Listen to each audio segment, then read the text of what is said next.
I was actually on a board of directors for downtown for the Center City Development Corporation as one of the residents. There are probably only 30 people that live downtown anyway, so by default I just became on this board, and I met one of the developers named Charles Tyson, and my thesis project was a bunch of row houses from the University of Idaho.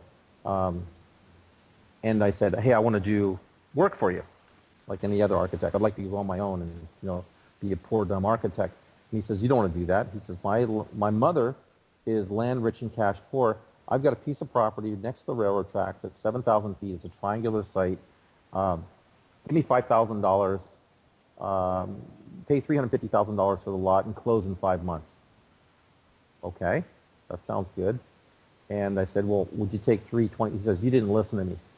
$5,000 down, 5 months, 350 grand. Take it or leave it. That's your deal. I'm in. So I had $5,000. My wife and I went to New York City. We did a typological study of row housing, drew it up, built a model, and a model doesn't lie, and the model's got a really huge cuteness factor. I had a friend that was also on the board named Gary London, who worked for Price Waterhouse, and he put a performa together for me. And the performa, the bottom line actually worked out, but every single part of it was wrong. The permits were too high, the construction was too low. All the numbers, nothing made sense. But what did make sense on the cover sheet of that performa was Price Waterhouse. PwC.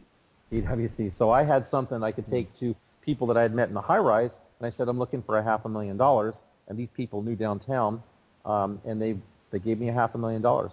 About a year later, I sold my last unit. I gave them $1,050,000 back, so I doubled their money, and then I had $450,000 that I had made. Interesting. So how much of a sale, Jonathan, was it to raise that $500,000 to those people?